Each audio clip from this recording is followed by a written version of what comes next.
we bring in Ollie Lane now, who Ollie's outside Yeah. finding a connection. I love it. Yeah, I think I got to finally get something, so we're here. All right, buddy. I appreciate you. So I don't want to linger on something that's 6 days old, but tell me your takeaways from the Arkansas game and why things can get better. Yeah. I mean, just looking back at it, obviously was not the best performance offensively for us. You know, I felt that the defense, for the most part, played a solid and complete game. Obviously, not the outcome that they wanted, but I mean, to only hold an SEC opponent to 19 points on the road is still a pretty big accomplishment for that defense. I think offensively, it's just finding a scheme that's going to work for them consistently against this same front. I mean, this front's not nothing new. It's something that a lot of teams, especially these teams that somewhat are quote unquote down on their luck and need to pull out all the stops, that's something that they're going to is that 3-2-6 or the 3-3 stack, something like that. And it gets us a little bit off kilter on what we want to do. And then, I mean, just offensively, when you're shooting yourself in the foot with penalties and you start behind the chains every single drive, you can't get anything done because, I mean, to establish tempo and get tempo going for this offense, it's all relying on getting that first down. And I felt like that was half of the battle, was just getting one first down to get a drive rolling. They could never – it never seemed to be that they were all in unison trying to get a collective mission done. It seemed like there was just a bunch of bit and broken pieces across the offense, and none of it was really fitting together. Okay, the one thing, one last question about last week. Dylan Sampson said that Tennessee was perhaps lackadaisical in the bye week. Now, that's a buzzword for me as a reporter. Yeah. When you hear that, I mean, is that like a yeah, or is that a well, it happens? Yeah, I mean, it happens, especially when you look at this experienced and old team that we have for some of those guys. I mean, in a bye week, there's no sense of beating them up and getting them banged up and everything in practice. So I think, if anything, that's probably what he meant by that, was that they just kind of took the edge off just a little bit in practice, try to save some bodies. And I mean, it's going to happen throughout a season. Every team does it to try to save some of their guys for when it actually matters. And I mean, the practice reps and stuff is huge, but you don't want to blow it all out on practice when the game's obviously way more important. Interesting. All right, Caleb. Ollie, I know you more often played on the interior, so and it wasn't their fault what happened over the weekend, but you are an offensive lineman in general. How much were you pulling your hair out with the way John Campbell Jr. and Lance Hurd played on Saturday? And I know John Campbell's your teammate, so I know you're going to be a little nice, but you know, it's what really went wrong with them in that game? Because that was just a really rough performance for them. Yeah, you know, looking back at it, it was definitely frustrating. And I mean, me personally, I know John, and I know he's frustrated with the performance that he put out. But, you know, at the end of the day, it looks like that they've lost what the clear rule number one is, especially playing tackle on an island. You cannot get beat inside. If you look at statistics across NFL, college football, the quickest way, the most statistical way that sacks happen is getting beat inside. Quick C to B or interior B to A. I mean, when you're just giving up that inside, it's cutting the pocket protection short and not allowing Nico to really step around and move anywhere. However, if you get him, force him to go upfield, run the hoop, that'll give Nico at least an opportunity to step up, especially with how solid the interiors played for the most part. They've been setting a good depth for that pocket to allow Nico to step up a little bit, but he can't step up when someone's right in front of him because the tackle got beat inside. I think what they need to eventually do is just look at our tackle situation and just make a decision. Is John Campbell at the state that he is at health-wise, is he going to perform better than Dane Davis? And I think that's something that they have to look at and, like, do we need to start using – they're already using Dane a ton, but maybe it becomes a situation where Dane's playing more of the handful of snaps than John is, but John's coming in for some of those big drives or something. You know, it's hard to cover up poor offensive play, especially with the tackle position being the highlighted spot.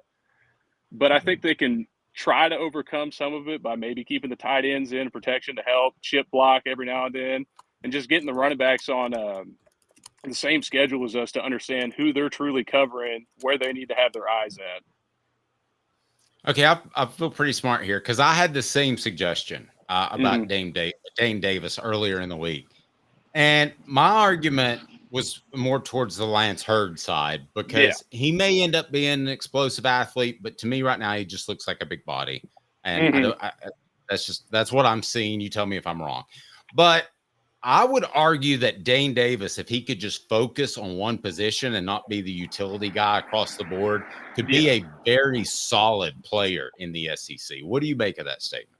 Yeah, no, I agree. I mean, the fact of the matter is Dane Davis is going to go in there and give you his 100% all every single play. Like, there's not a single issue that I have with Dane that's effort or want to wise. You know, obviously his talent, just the God-given talent that he has isn't where some of the other talented tackles are in the league, but he's a guy that's going to come in, give you dependable time and put everything that he's got into it. And that's something that you can respect. And, you know, at the end of the day, I know that Dane can perform where he needs to, especially like you said, if you give him just one position to focus on, he's going to do everything he can to prepare for that one position. I mean, he's already doing it for 3 positions now, pretty much all 5. So, I mean, there's nothing that tells me that if he just had that one position to focus on that he wouldn't be able to do great in it. I agree. And I wonder if that move will be made this weekend. I feel like Ollie may have given us a little bit of a tip there. But Caleb, what do you got, buddy? Yeah, so Ollie, talking about that, you talked about letting people get inside, and that seemed like more of an issue.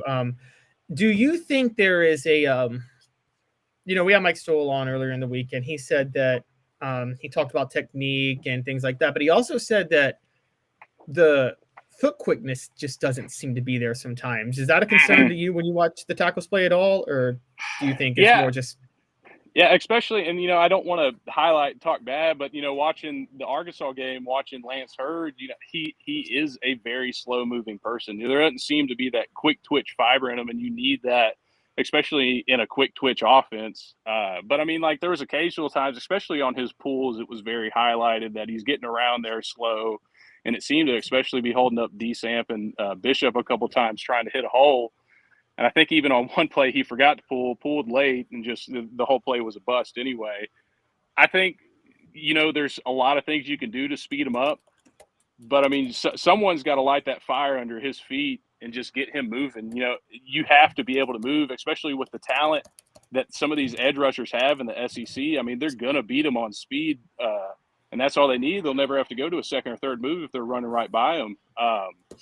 So they're going to have to find a way to where it can click in his mind that, hey, my feet need to be moving at about 100% faster than they are right now.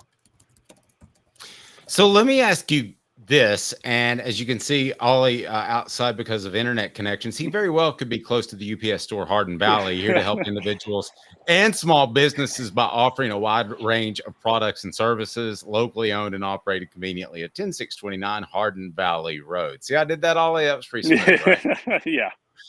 Okay.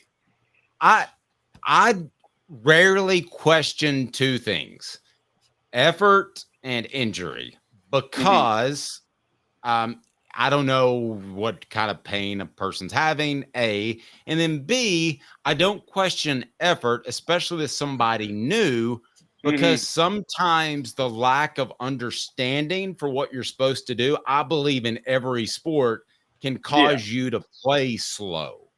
So what are the chances? I mean, I don't know if you've seen Lance work out, but what are the chances that he was slow-footed just because upstairs he wasn't still completely sure what to do? And I want to remind everybody, he missed a lot of preseason camp and has missed a lot of in-season practices as well because of that ankle. I mean, is that a realistic possibility? Yeah, I mean, that's definitely a huge factor into it. I mean, when you're not all mentally there into what the game plan is, you're now overthinking everything.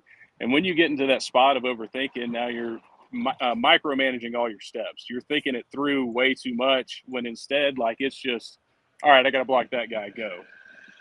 But now you're thinking, oh, I got to block this guy. I got to use this technique. I got to take these steps. And so when you get too critical into the details of it because you don't know it as secondhand knowledge, that's when you start to see that mental process slows down, and you're not even thinking about it. But as your mental process slows, it's going to slow the rest of your emotions down completely. And I think that's probably where he's having some of those issues. I think you kind of hit it right on the spot with that, because, I mean, it takes this offense. No, it's not overly the top complicated to learn, but at the same time, there's a lot of moving pieces in it that you can get caught up, especially with how they're wanting to use the tackles now, more of the open the pool and different schemes that they're trying to get, especially going against a lot of these 3-3 fronts. It's important for the tackles to know exactly what they're going to do and to be comfortable out there, to play free and loose, because when you start getting into the details about how I'm doing something, you're not worried about what extra efforts and stuff I can put into the play. You're just worried about getting your number one job done. Hey, Caleb, let me jump in here real quick. So you said how they're using their tackles now. Mm-hmm. Is Tennessee, and this is stuff you see that we don't see, is Tennessee using its tackles significantly different than they did last year before? More in the sense of, we started it a lot more last year, and you can just see it carrying over with more of like the tackle pulls being a regular piece of our play scheme. Because, I mean, you'll see it a lot more often, especially on just our inside zone plays, either John or Lance are pulling, depending on the side of the run. And we started doing a lot of that last year and found success. And now, from what I've seen, it's become just a regular piece of this offense this year. Wow. Go ahead, Caleb. Sorry to interrupt. No, it's okay. Ollie, this is kind of some interesting stuff I wanted to talk about, because Dave and I have kind of had a bit of a debate over, how quickly, how long it takes sometimes people to figure things out in this offense just in general, because, I mean, we've seen like players like Andre Kurek, who I think struggled a lot last year, is looking much better this year. Do you think the problem is not that the offense is complicated, but sometimes rather than play fast, people try to think too much their first year in the offense because things are not a second nature? Yeah, I would agree to that. I mean, even our first year in the offense back in 21, there was some slow moving parts and stuff like that, just trying to learn everything. And especially when it gets to some heated situations, the play calls get a little bit more complicated. The center's communication gets a little bit more complicated. But I think especially you can see it in guys like Andre after a year in the offense. They're a lot more comfortable. They know what they need to do. And, I mean, especially for me, after that 21 season going into 22, I felt like I knew the offense at that point and could just go out and play. Like, you call a play, and the footwork's secondhand. I know where I'm going and all of this. So, I mean, I think just building that experience and that time with running the plays, knowing the scheme, knowing what the coaches are wanting from you helps a ton. And you can see it in the guys that have been around through this offense. They're only getting more and more better and faster through their movements with it. All right, great stuff. That was really insightful, a lot of that. And we're going to hash it out. We don't want you to get run over by a car out there in the parking lot. So if you can, just go ahead and last thing, keys to the game. And if you want to throw out a prediction, how you see this game shaking out for the Vols. Yeah, no, obviously keys to the game is just come out and have that fire that you left in Oklahoma, bring it back from minus the week last week. And then just honestly, I think for Nico and them, just get comfortable, find a rhythm that works for you, and just take what the defense is going to give you. Defensively, I think just keep bringing the pressure, pushing all gas. Kind of, if you could choke out their offense, I think they're going to have a lot of success. It's just finding the open options offensively to get scores on the board. But I think looking at it, I'm going to take the Vols 28-17. 17 is probably a little too much for Florida, honestly. But just with how this offense is playing, I want to see us get on a roll. And I think if we can get on a roll, we could probably shut them out a little bit quicker than that.